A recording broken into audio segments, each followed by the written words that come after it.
right now. Pittsburgh's best sports show is about to begin. Call us or tweet us. We've got things to talk about on the Ireland Contracting Nightly Sports Call. Good evening, everyone. Welcome inside the Fan Cave. This is our nightly edition of the Sports Call. 7 nights a week. We don't take days off. We're always here talking sports with you at 412-575-2600. That's the number of the Bordas and Bordas hotline. You can also, if you choose, tweet us at KDPump, at the Pony Express. Andrew Fillipponi joins me up at 93.7 The Fan. Always a busy day. It's Combine Week, but a big 2 points. We're going to start there with the Penguins tonight because it looked like after a Chris Letang blunder that the Penguins are going to lose a game that Tristan Jarry is very sharp in. Instead, they come back, and Brock McGinn, in a very weird story, waved today, gets a huge assist after a penalty kill to spring Sidney Crosby on a breakaway. You can't make this stuff up, Andrew. His first point since December, Bob. Welcome to 2023, Brock McGinn, and maybe that'll be enough for him to get claimed on waivers, although highly doubtful based on the 2 years left on his deal. The Penguins are now in the first wild card spot, and they've won 3 in a row, and there's one more game before the 3 o'clock trade deadline on Friday, and that's going to be against the Lightning, a rematch with them Thursday night, but this time it'll be down in Tampa.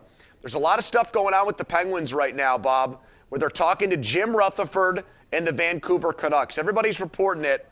Jim Rutherford, is he going to do his old team a solid and give them a gift here in the next 3 days? JT Miller, Pittsburgh area, East Palestine. Our heart goes out to everybody watching in East Palestine and all the stuff that's gone on there. That would be cool. But, Bob, how do they afford that with 8 years and $7 million annually on that contract? And the other name is Brock Besser. The other Brock, I guess Ron Hextall has a thing for guys named Brock. This guy is making over $6 million a year, and he's a solid player. He's usually a 20-goal scorer. But that's a couple more years at around $7 million a year, Bob. So I don't get it. Ron Hextall has always been alt-conservative, ultra-conservative.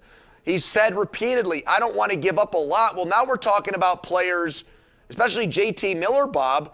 I would think you need to give up quite a bit to bring him back to Pittsburgh. Yeah, 2 number 1 picks. You know, at first, Hextall said he didn't want to give away this year's number 1 pick. He may be put in a position where, you know, Mike Sullivan and others are putting pressure on him internally to do something, and then the next thing you know, they give up more. Listen, if you're in it, they made their decision early in this process. They decided to keep the big 3 intact. They decided to sign Raquel long-term, Rust long-term. And it leaves them with very little wiggle room to do anything. This doesn't seem to make sense. Plus, JT Miller also is out week to week. It could be a month or so before he returns. Do you want to do that now? And you're hoping that you can still remain as a wild card, but the Islanders did get a point tonight in a shootout loss. Well, Bob, I'll ask you, would you make that trade? Would you give up multiple picks for JT Miller? No. In a 7-year contract? I don't like the contract, number one. But they are going to lose some guys after the season, and some of that money will come off, like a Jason Zucker, who's a free agent. He'll leave probably, or, I mean, they can't afford to keep him. They have other guys who they can shed. You know, that kind of stuff happens in the offseason. It can make that more doable. But it just seems to me that an 8-year deal, you know, or 7-year, whatever it is, it's like second highest salary to Sidney Crosby.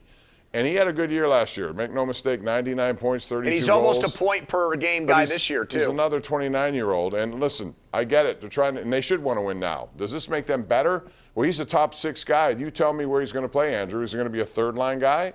Are they going to bump Russ down to third line? Will they move? Yeah, that's what you would do. You'd move Russ down to the third line. Yeah, so, I mean, I don't know. There could be other things in play here. We'll see. Arizona's a team that they're looking at. You know, again, Jacob Chikrin's a 24-year-old puck-moving defenseman. And that's all well and good, except that I think they need something different back there on their blue line. But you'd have to give up at least one number 1 pick there. So there's a lot on the table. We'll see. There are a bunch of moves. How about the fact that we're still stuck in a system, excuse me, Andrew, where you got 2 versus 3? I've never liked this format. I never did. Only because right off the bat, you get for example, in the one division, you got Tampa and Toronto, and the other, you're going to have the Devils and the Rangers. You think about that. Those are two loaded teams. You take a look at how the Rangers now, their top two lines are ridiculous. The second line of Trocheck along with Kane and Panarin. That's their second line. Your third line is Fillipponi, and he's centering two really good young players in Capo Caco and also Lafreniere. They just come at you. Tyler Mott on a fourth line. To me, that's the best roster right now in the Eastern Conference, in my view. Well, not to mention Boston and what the remarkable pace they've set this year. Tampa Bay, they're always competitive, and they've gone to 3 straight Cup finals. So it's loaded, and I think that, Bob, that's why I'm not doing something. To me, the time to do something, to make a trade, to kickstart this team was much earlier in the season. That's what Jim Rutherford would have done.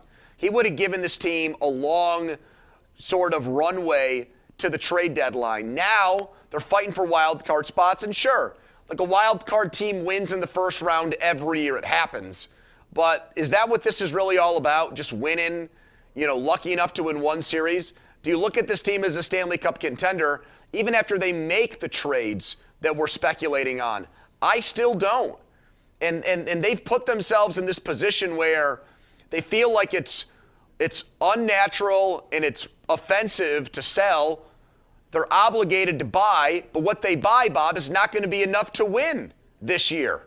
That's the conundrum they find themselves in. Conundrum's a good word. Yep. With the trade deadline 3 days away. We'll talk more about that. We're up against a break. 412-575-2600. Call us. Air your opinions. Do it live right here on Pittsburgh CW and also simulcast on 93.7 The Fan. We're back in the flash.